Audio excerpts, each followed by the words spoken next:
From the WKYT studios in Lexington, this is Kentucky Newsmakers with Bill Bryant. Good morning from WKYT News. I'm Bill Bryant, hoping you're having a nice weekend. Two major guests on Kentucky Newsmakers. Later, former Senator Alan Simpson talks about why Washington is so broken and so partisan. The centrist Republican also talks about his relationships with Kentuckians Wendell Ford and Mitch McConnell. Alan Simpson a little later. But first, the new Lieutenant Governor of the Commonwealth of Kentucky. Luellen says it was as surprising to her as it was the rest of us when she got back into the public arena. Luellen held top positions under 6 governors and was elected statewide twice as Kentucky auditor. She took on the powerful and revealed misspent tax dollars. Now Lieutenant Governor Jerry Abramson's sudden resignation to take a job at the White House has brought Luellen back to the spotlight and back to Frankfort. What will she try to accomplish during the rest of Governor Steve Beshear's term? How closely will they work together? Does her reemergence cause her to have second thoughts about the future? Lieutenant Governor Luellen joining us, and congratulations. Thank you for being here. Thank you, Bill. It's great to be here. Are you used to the title of that sound yet? I mean, you call the title, you're supposed to say Governor Luellen. That's right. It's taking a little getting used to. How did this come about, and did you hesitate when Governor Beshear made that call to you? Well, the call came out of the blue. The governor asked me to come visit with him mid-October, and I had no idea what the discussion would be about, and he came right out and said, Lieutenant Governor Abramson's had this incredible opportunity to move to Washington to be Director of Intergovernmental Affairs for the White House, which is an important position that will help Kentucky because he'll be the liaison with state governors and city mayors. And that left an opening for the Lieutenant Governor, and Governor Beshear asked me if I would be willing to accept that appointment. And it took me about 30 seconds. I was honored to be asked. I have great respect for the governor and First Lady. And I'm at a point where this comes at a good time for me. I can step into this role. I can provide support to the governor and his administration and hopefully help him end on a strong note and leaving the programs that he has initiated in as strong a position as possible as we transition into a new administration. You were sworn in on Thursday, and then you had the official, the reception and the big event on Friday. Then the governor was off on a trip overseas the next day. Were you briefed on impending matters before his departure? The staff in the governor's office has been remarkable. They have stepped right up and given me tremendous support and assistance in briefing me and getting me up to speed. And in today's modern environment, we don't any longer transfer power when the governor leaves the state. That used to be the case. Now with modern technology, cell phones, the internet, governors are still the governor, even when he's on an international economic development mission. So I was brought up to speed pretty quickly because he was gone, but he was still the governor. Sure, and he would make the final call, but I even wondered Monday morning when that snow was coming down and there were issues, did you begin to think, well, I may have to weigh in on the decision here about what to do? All the folks who had the responsibility for that were right on top of it and took care of it and handled it appropriately. So I have been there and been in the office or out at public events all week. I hit the ground running with a very busy schedule. But all the folks were doing their jobs that they needed to do. So I have not had to be called into any extraordinary responsibilities. Well, what do you see then your mission being as a Lieutenant Governor in that support role, as you said, with the governor? Will it be working with the legislature? Will it be in advising him on some of the final decisions he might like to make in his last year in office? Yes, all of those things.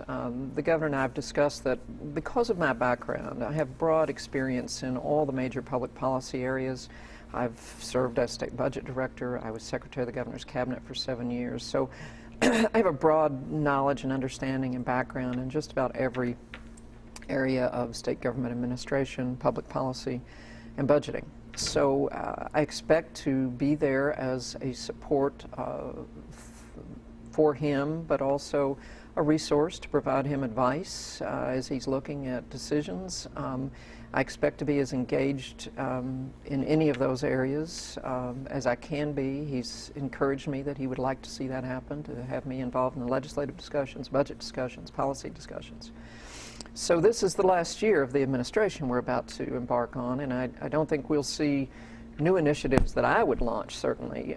I'll be supporting the governor in all of the various areas that are important to his administration. The most important of which is keeping Kentucky on track with our health care reforms. You know, we are a national leader now in how we have implemented the Affordable Care Act and launching Connect and starting our own state exchange and expanding Medicaid, and that's had a dramatic impact already here in Kentucky. So I want to be sure that I can help him as much as possible keep that on track. The healthcare exchange, Kentucky Connect's open enrollment period is underway at this point. About 25% of Kentuckians now qualify for Medicaid, and that is more than most states. And the Republicans say that the state will have difficulty in meeting its commitment when it has to pick up 10% of that starting in 2017. Knowing all you know about state government, are you concerned about that? Well, you have to step back and decide if it's a priority to have a healthier population. And there is nothing more important than our having a healthy population in Kentucky, because it affects everything about our ability to compete for jobs and to have a strong workforce. And we have one of the sickest populations in America. And I believe as public servants and public officials, we shouldn't be able to sleep at night if we still have the highest mortality rate for cancer in America, and among the highest rates for lung disease and heart disease and obesity and diabetes. So the fact that we have this opportunity through the healthcare reforms to finally get our people on a path to a healthier life, which means a healthier economy, we have no choice but to embrace that and try to move forward as aggressively as we can. Now, yes, it will cost us money. Once the federal government begins to back out of their 100% commitment for the Medicaid expansion, the state has to pick up more of that, up to 10% ultimately. But we're already seeing economic impact from these changes. We just came out with new figures this week that show we've already created over 12,000 new jobs in the healthcare industry. We've already had about $1 billion spent through reimbursements to providers all over the state. That's money that's going into the pockets of people who work in the healthcare industry, and that helps our economy. It's going to hospitals and doctors and nurses and pharmacies, medical equipment providers. All of that is money that boosts our economy. Well, if the economy gets stronger and continues on the path it's on, then the revenues will be there to help support this program going forward. And we just, I think yesterday, announced the new unemployment figures. We're at 6.2% unemployment. That's the lowest we've been since 2008, before the recession hit. So the state is already on the right track, but now we know that this healthcare investment that's coming in will continue to help boost that economic growth. And it's not a question of whether we can afford it. It's a question of we can't afford not to do it. So you say it's a priority. Yes. How does Kentucky get a stable stream of revenue that will enable the economy to grow, that unshackles some business and investment? And, you know, I know, and you mentioned your years as being a cabinet secretary for Governor Paul Patton. Comprehensive tax reform is something that he was pushing for 20 years ago. It hasn't happened. No, it hasn't, and I think the climate that we're in now politically makes it very difficult to do a comprehensive tax reform if it is labeled as something that raises taxes. So I think for now, the state has to constantly focus on recovering from this recession, continuing to create quality jobs, building a healthier population, and continue to build support for a more modernized tax structure. I think the people of Kentucky are willing to support changes in the tax code if they believe and understand what it means to their future. And I think it's something we have to continue to work toward, but the environment certainly has not been there for it recently. Do you think your background as an auditor and serving in other administrations gives you some insight into wasteful spending that may be going on? We mentioned at the top of this program that you took on the powerful. When you saw that there was misspending, you went after it. Will you advise Governor Beshear to do some of that? I certainly will, but you know, the governor's already made 14 budget cuts. He's had to guide the state through the most dire financial crisis we've seen since the Great Depression. So state government is smaller today than it was when he took office. Every single agency is operating with many fewer resources than they had and fewer employees. doing, in some cases, more work. So I think we've already cut state government in terms of the fat that was out there. But I'll certainly be there to advise and provide input into any other opportunities that might present themselves, because as state auditor, you know, my goal was to be sure that the taxpayers' money was spent where it ought to be spent, and that is supporting efforts like a healthier, better educated population and creating quality jobs. It shouldn't be wasted or misspent or mismanaged. So I have strong experience in that regard to bring to the table, and I certainly would plan to provide advice in that regard. Governor Beshear banned tobacco products on most state property effective Thursday. Do you think that will help spur legislation for a statewide indoor smoking ban in public places? Well, the governor took bold action in this executive order because now you cannot have any tobacco products on state property, not just inside the buildings, with some exceptions where there is public participation.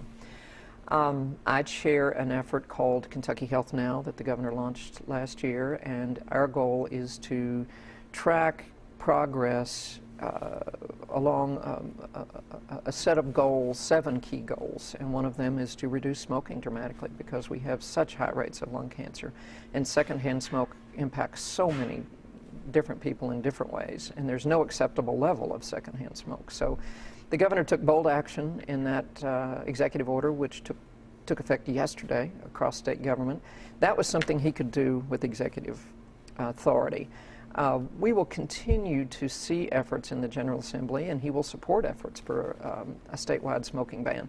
But as you know from following this, it's a very controversial issue. Some legislators are very supportive of it because of the health implications. Others believe it's an infringement on the rights of private business owners. So there'll continue to be strong dialogue, and the administration will support that effort because it's part of a broader, comprehensive strategy to create a healthier Kentucky.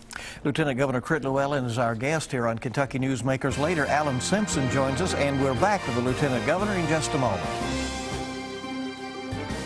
Welcome back to Kentucky Newsmakers on WKYT. The new Lieutenant Governor of the Commonwealth is with us today, Crit Luellen, continuing our discussion. And in this public address that you made last week, you talked a lot about still being in awe of serving in state government, walking out into that Capitol Rotunda and looking up and having some thoughts. What continues to draw you to leadership?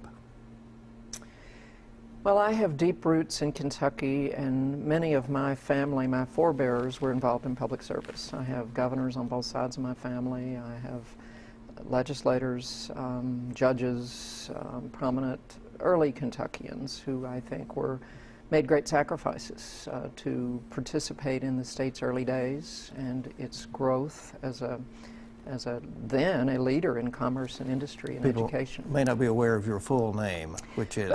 My full name is Eugenia Crittenden Blackburn Luellen. So Governor John J. Crittenden is who I'm named for. I go by Crit, which is short for Crittenden. Blackburn is my maiden name, and Governor Luke Pryor Blackburn was also an ancestor of mine. So it's a family legacy, huh? Yes. I live on land that was settled by my ancestors in 1783. Wow. So now that you're back in the arena, as you and Teddy Roosevelt put it, do you foresee seeking public office again? You know, Bill, I decided in May not to run for governor in 2015. I don't foresee a scenario where I would run for office again, but I didn't see this scenario. So this was a surprise and an opportunity that presented itself at a time in my life where it made sense, and I have right now the commitment to be the best lieutenant governor I can be. It sounds that you leave a little crack in that window. Well, you never know what the future holds. I certainly can look at this opportunity and think that, you know, just a month ago I had no idea I'd be sitting here today as lieutenant governor. So we hope to be able to continue to contribute. My husband Lynn and I both are very interested in the state's future, and during this tenure, during this window between my service as auditor and my taking this post, we've stayed very active and involved. I was on 5 boards. I was volunteering in a lot of different ways. So whatever we do, we'll continue to contribute. Gasoline prices are lower. That's a good thing for consumers, but it also means that the state gasoline tax automatically rolls back. Apparently costs the state about $130 million for the highway fund. Does that concern you? Well, certainly it's a concern that has to be dealt with for the long term as we become more efficient. in fuel economy, and as prices drop, it means that over time, especially the efficiencies that we're gaining, will affect the Highway Trust Fund. So it's my understanding that the National Governors Association is looking at that issue to try to figure out with the federal government, how do we change the funding stream over the long term to be sure we have adequate funds at the state level. Well, Kentucky is about at its high point in influence in Washington, with the majority leader, Mitch McConnell, there now. Congressman Hal Rogers in southeastern Kentucky is the chairman of the Appropriations Committee. The Speaker of the House is from across the river in Cincinnati at this point.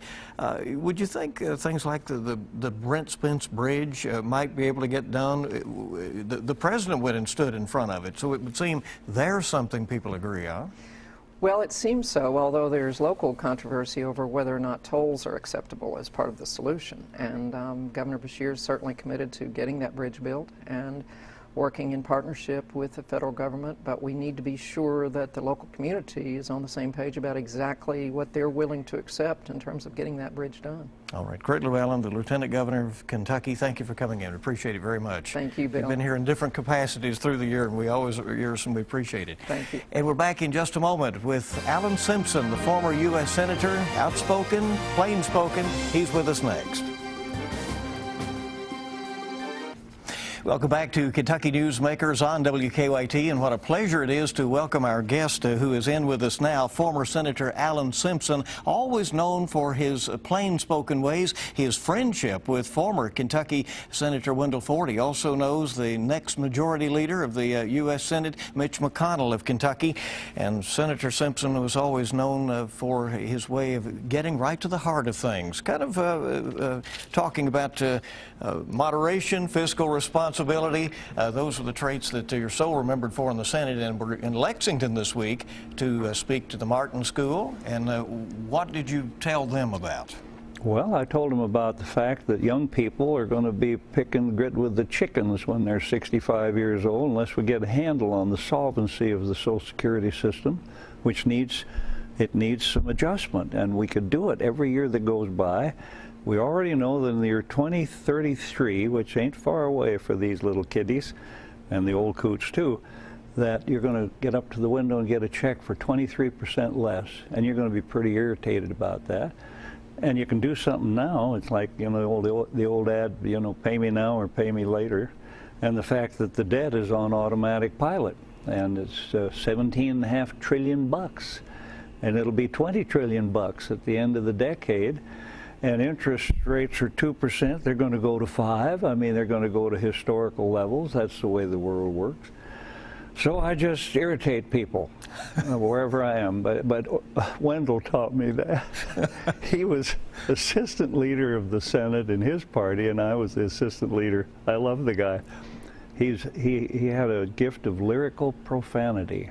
It's a beautiful thing. I talked to him last week and told him I was coming. Yeah.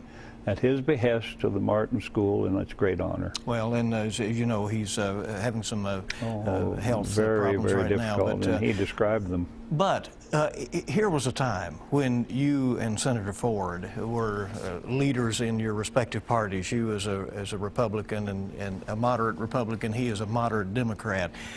Yet you got along and you were friends. We don't hear about that anymore, Senator, in Washington. What's gone wrong? There's no trust. Trust was the coin of the realm, and that coin is severely tarnished right now.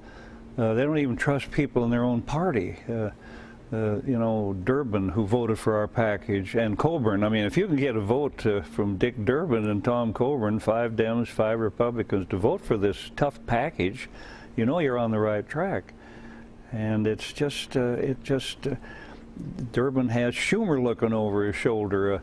Boehmer had Cantor looking over his shoulder. They're waiting to step into their shoes if they can get into their shoes.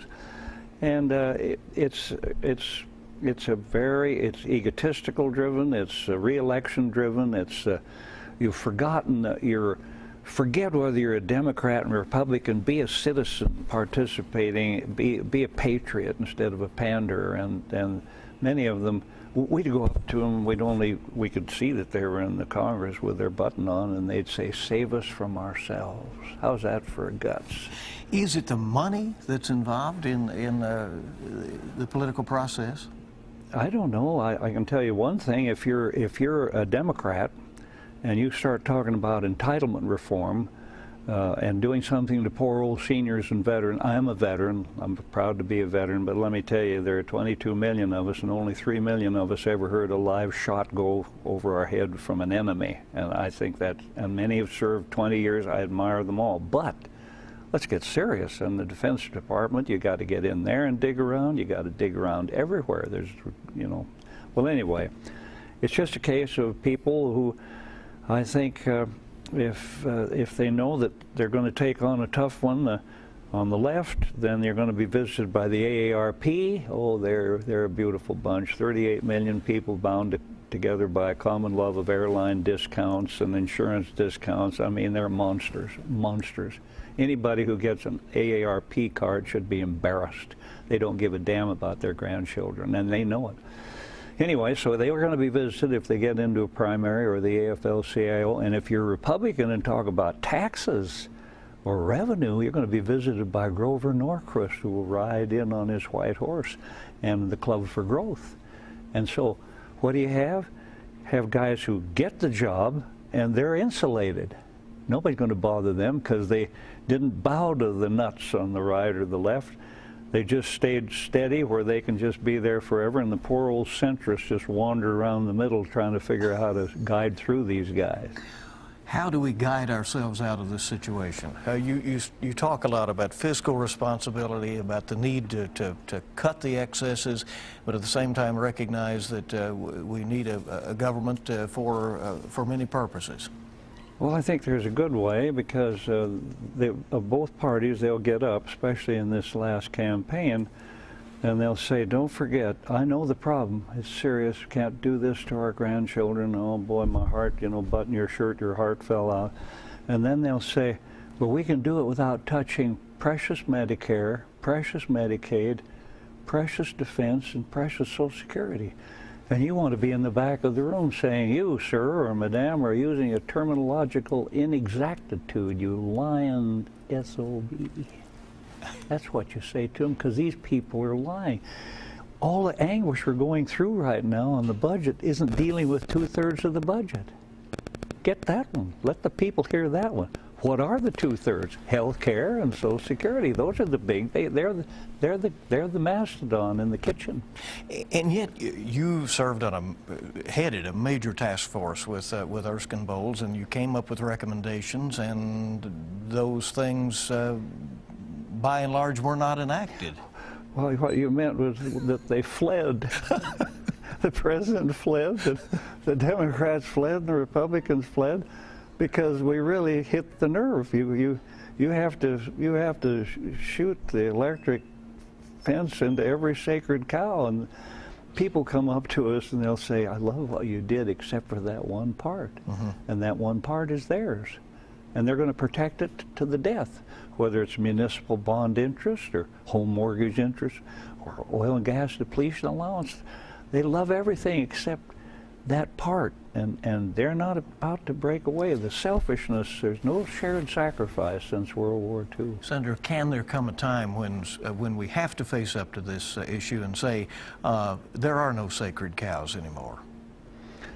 Well, Dick Durbin and Coburn kept asking in the commission, where's the tipping point? That's a good question. There is a tipping point, and the tipping point is when we get to the point where we owe 18 to 20 trillion bucks by the end of the decade, and the people that loaned us the money, public and private, they're going to say, you're addicted to debt and you have a dysfunctional government, and we want more money for our money. And interest rates will go up and inflation will go up, and the guy that gets screwed is the little guy that everybody talks about all day and all night. What a country. You were in Washington when Senator McConnell of Kentucky arrived as a freshman senator, and he is now set to be the majority leader of the United States as the Republican Party leader in the Senate. What advice would you have for him? He doesn't need any. He's been waiting for this.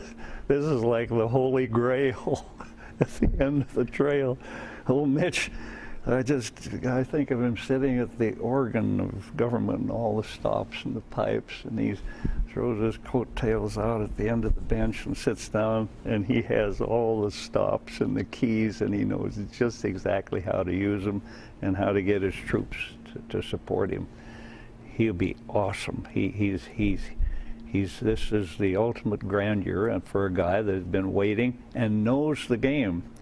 There's no one more savvy than Mitch McConnell as to how the game is played. And so if the president starts this executive action stuff on anything, you know, whether it's immigration, old Mitch will probably be able to cite, you know, reference number 42 and rule number 32, and parliamentarians will just tie it all in a great knot. And old Mitch will walk away with all the marbles. This is work cut out for him, though, with the Democratic president with the veto pen and the hardline conservatives who are going to be pushing him that direction. But right? he loves it. He loves this is his yeast and his DNA. This he's finally hit all the crossroads. The stars are fully aligned in the horoscopes. Senator Simpson, thank you for coming by, and thank you for your service to America in so many ways. We appreciate it very much. He had to have fun. It's a brutal operation. Oh, you obviously have. Thank you very much. Thank you for joining us for this edition of Kentucky Newsmakers. I'll see you bright and early this week on WKYT This Morning, on mid-morning at 10, and on WKYT News at noon. Have a good Thanksgiving week ahead.